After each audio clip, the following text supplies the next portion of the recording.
Hi everyone, welcome to today's session. My name is Ana Celaya and I am an Education Outreach Coordinator at the Women's Fund. And today I will be leading the session on self-esteem.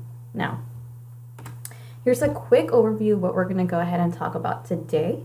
Today we're going to talk about, or we're going to start with defining what self-esteem is. And we're going to talk about the impact that self-esteem has on your health. We're going to cover your internal dialogue, what that is.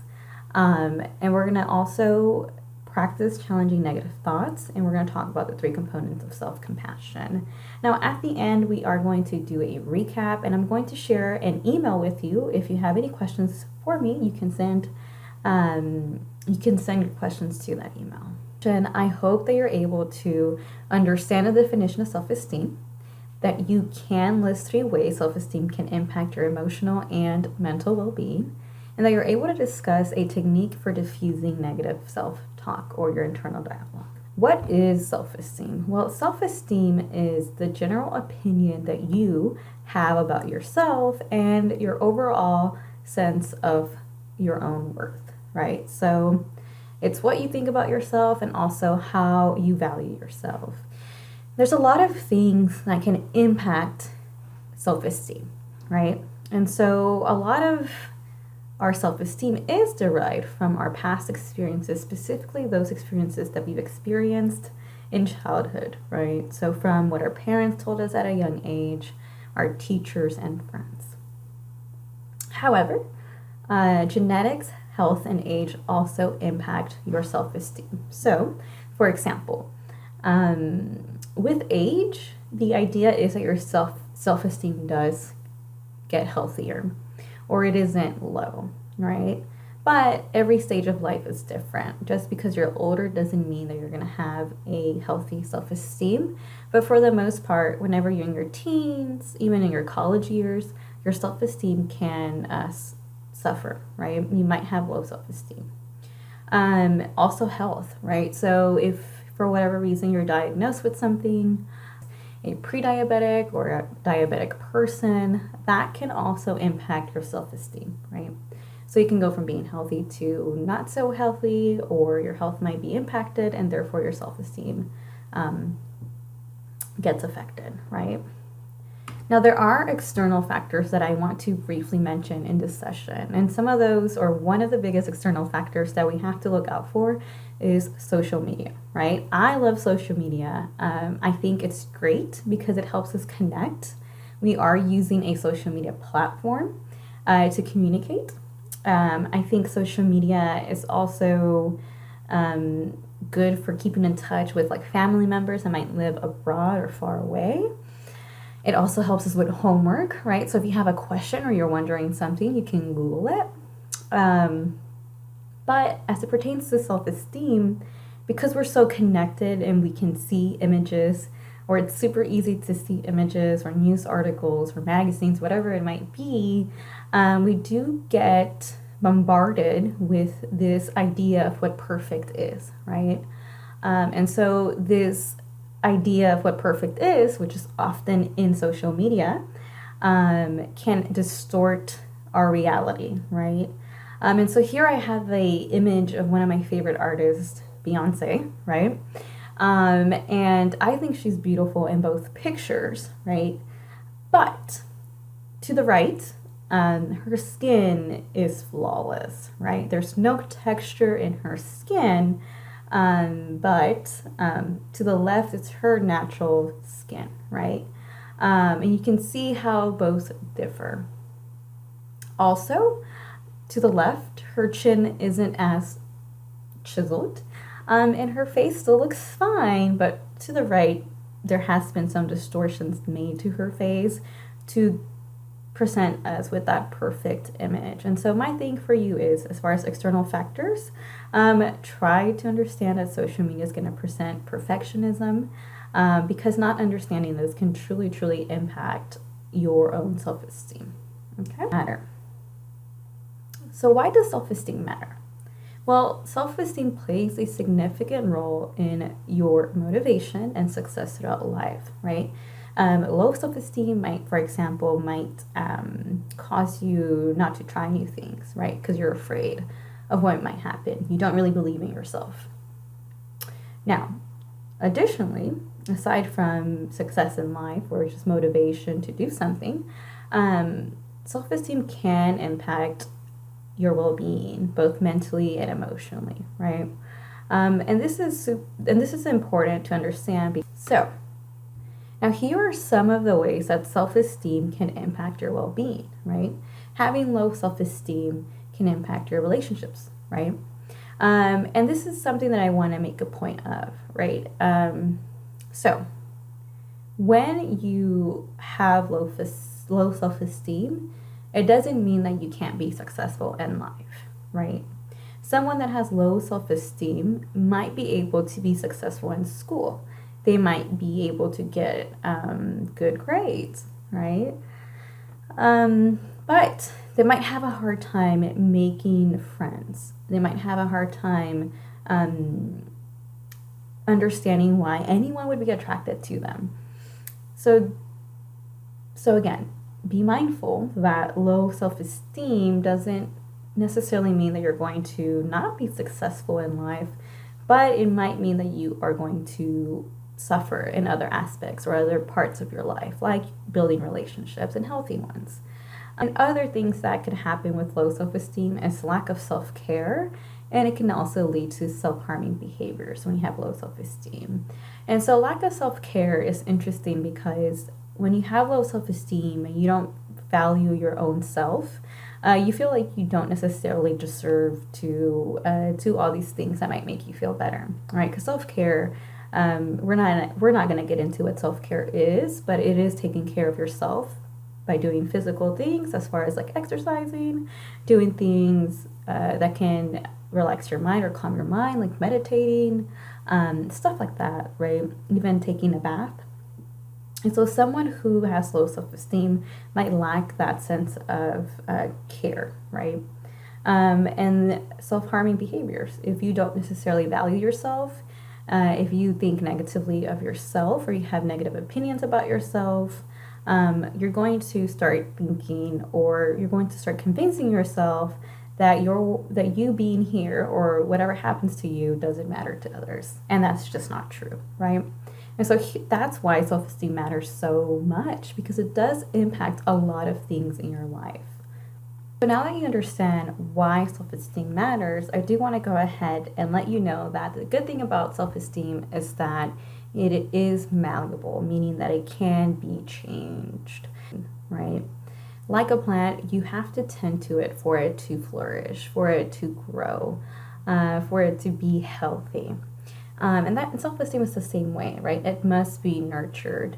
As we're navigating life and as we're aging, getting older, it's important that you regularly tend to your self-esteem as if it was a plant, as if it was a garden, right? Because if a plant is 6 years old, it's still going to require you to fertilize it, to water it, or to not water it. Don't overwater your plants. But think about that, right? Self-esteem is like a garden. You have to put in some energy for it to be healthy and for it to give you growth.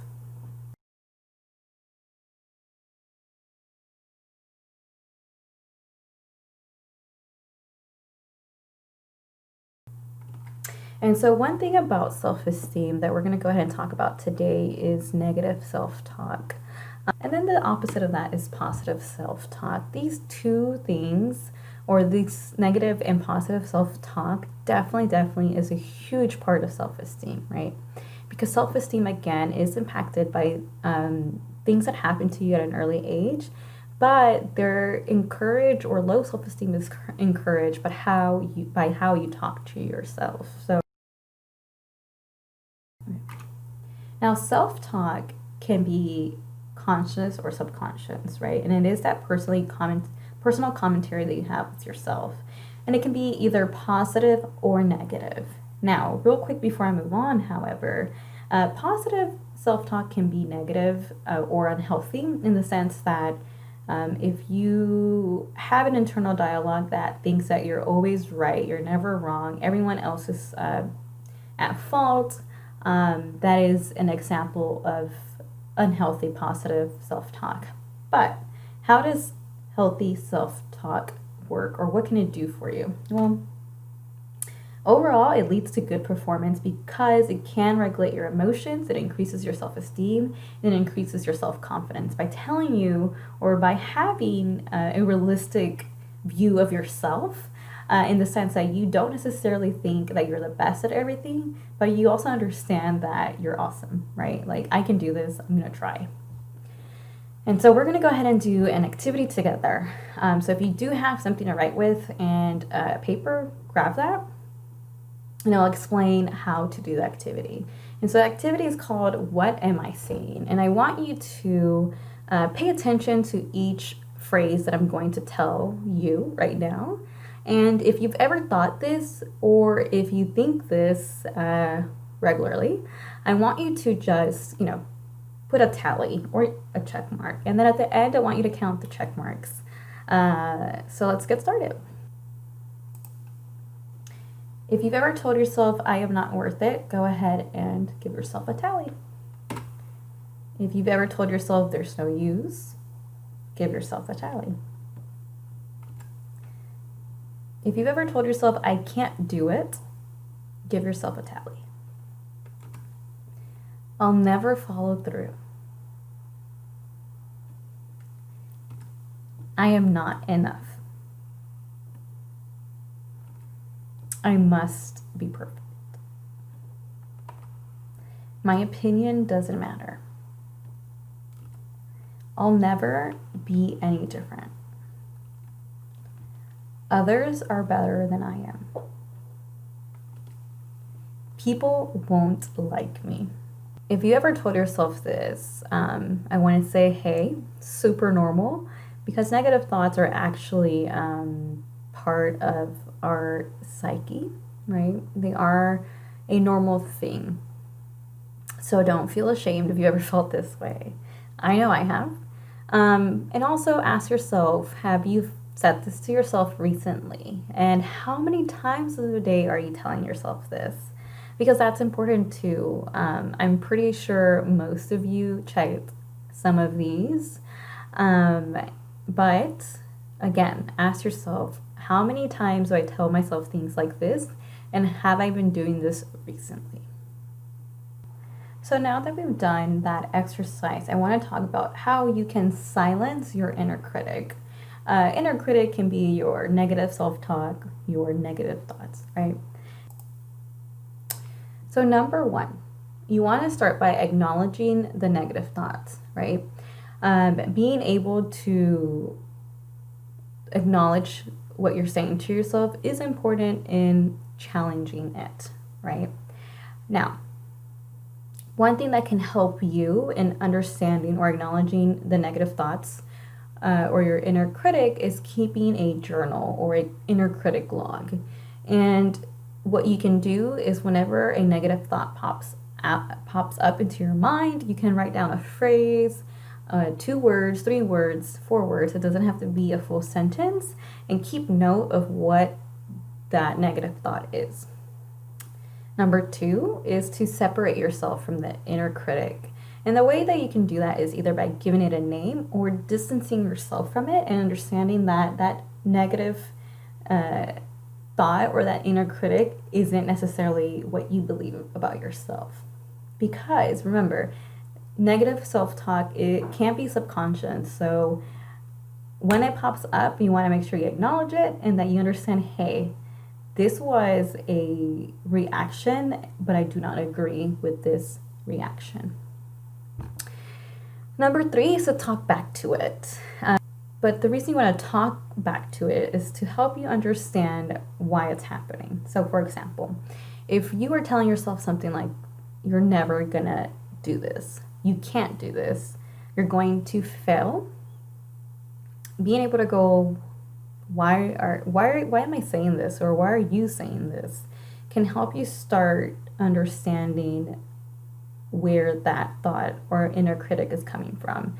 So if you're saying stuff like that, and let's say that you're applying to colleges, that inner critic is happening because you're scared of trying something new you're scared of the unknown, right? College is definitely something that can be nerve-wracking, but at the same time, it can be exciting. So it could be kind of excitement mixed in with nervousness.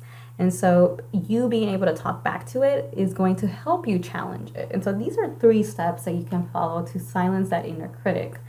Now, here are some other things that you can do, or other questions that you can ask yourself to challenge your inner critic and challenge those negative thoughts. So, are these thoughts helpful or hurtful? What evidence supports this claim? And what evidence does not support the claim I made? Is this belief based on reality? What would a friend say to me or to you? Is this belief illogical?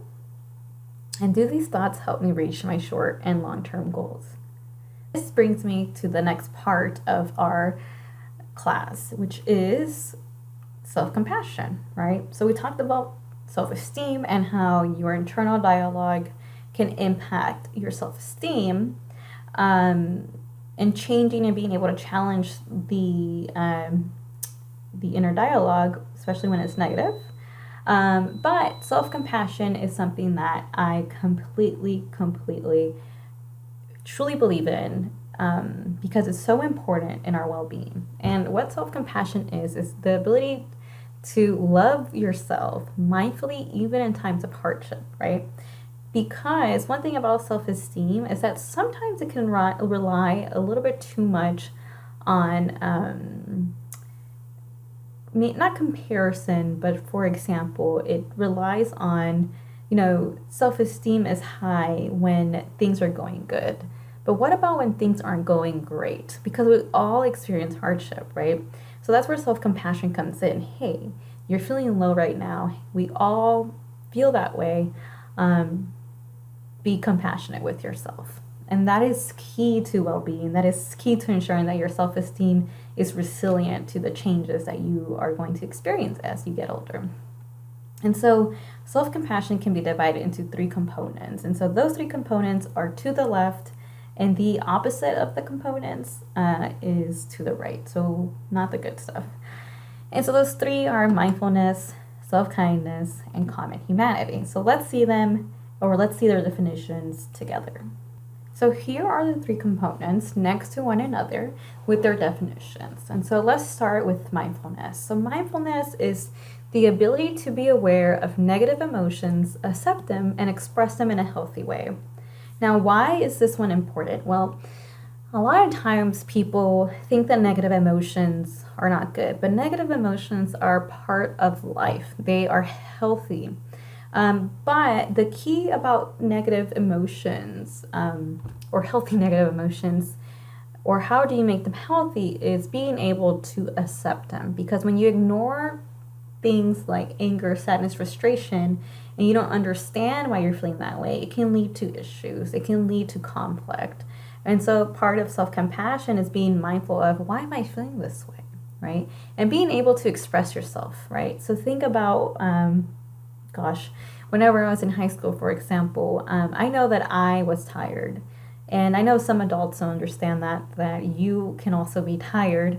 But, there's a difference between how you express how tired you are. If you are tired and you go to class, being able to go, man, I'm feeling tired. I'm not going to be able to pay attention, and that's okay. It doesn't mean that I'm lazy. I'm just tired. And being able to express yourself and being able to talk to your teacher, especially in college, being able to talk to your professor and say, hey, I had a rough couple of days. I didn't get too much rest. I'm a little distracted. I'm a little tired.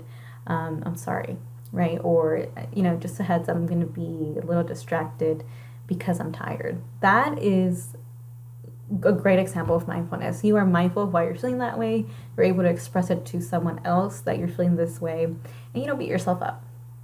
And so that brings me to the second part, self-kindness. Showing your self-care and concern and adopting a kind and understanding tone. So if you are tired, for example, and you aren't able to do the stuff that you normally can, and maybe it's lasted a couple of days, it's just being able to be kind to yourself. Maybe something's happening in your life. Maybe Something has changed, which has caused you not to sleep very well. Something's worrying you, and just being able to go, hey, that's okay. Hopefully I can get rest next time. Maybe tomorrow I am going to do things to help me rest. And the third one is common humanity. And common humanity is the ability to feel part of a community, to feel part of the world. And is able to understand that you are not the only person in this planet that suffers, that every single person suffers. And we suffer in a different way. And this is a big one. Don't compare your suffering with someone else, right? But do understand that we all suffer, and that suffering can impact our self-esteem. And so just being able to understand that you're not alone is key into helping you get out of, feeling sad, angry, or frustrated with yourself. And so in short, here is a general scenario that showcases the 3 components of self-compassion, being able to go, okay, this is stressful, I'm stressed out, I'm feeling in this way, and then moving on to, okay, so everyone struggles, this is how it must feel to be stressed out. May I be patient with myself, right? May I be kind with myself during these stressful times. And so this is in short what self-compassion looks like in a very general way. But I also want to bring up something that I think I did mention previously, is that self-compassion isn't only about the way that you address emotions, is also doing things to help you feel better. You're feeling down, for instance, or you're feeling like you can't sleep. Being able to go, okay, today I need to go for a walk, be active, and hopefully that will help with sleep. If you go back to my other example about college, part of self-compassion is comforting yourself when you're telling yourself that you can't do it, but also going to talk to a counselor and go, hey, or your teacher, going, hey, I'm feeling this way. And maybe that teacher or that counselor can help you by sharing a little bit about their struggles too, because we all struggle, right? And so just being able to be with yourself and also act in the world is very important to self-compassion. Another thing about self-compassion is boundaries, right? And that's big with self-esteem as well. If you have friends that tell you things that are not so nice, be nice, but you can definitely look for friends that help you feel better about yourself, in the sense that they don't put you down. Okay? So why is compassion or self-compassion so important? Well, it helps your relationships. It helps you have healthy relationships. It definitely helps you with your mental well-being. It can help you resolve conflicts in a healthy way. And it helps you be autonomous or, free of influence. And that's the biggest thing, is that with self-esteem, you want to make sure that, you feel good about yourself, that you feel worthy, but you want to make sure that you don't measure your worth based on what others are telling you, right? And so one of the things that I like, or one of the quotes that I like, is from Dr. Kristen Neff, and that's a QR code to her TED Talk, I believe. But one of the things that Dr. Kristen Neff says, and she is a psychologist at UT Austin, and she says, unlike self-criticism, which asks if you're good enough, self-compassion asks what's good for you, right? So it's caring about yourself, it's about taking care of yourself, and it's not necessarily going, are you good enough? And so to recap, self-esteem is what you believe about yourself and what you think your worth is. Understanding your self-talk and challenging negative thoughts is important for your well-being. And remember to practice the 3 components of self-compassion to help you during times of hardship, which we all are going to go through in life. And I want to leave you in one last quote, and then I am going to share my email where you can send me questions about this session, or you can share whatever you want with me. This is one of my favorite quotes, which says, the curious paradox is that when I accept myself as I am, then I can change, right? So remember, accept yourself. Stop comparing yourself to others. And when you do that, you'll see that you'll be able to change, so you'll be able to nurture yourself and nurture your self esteem.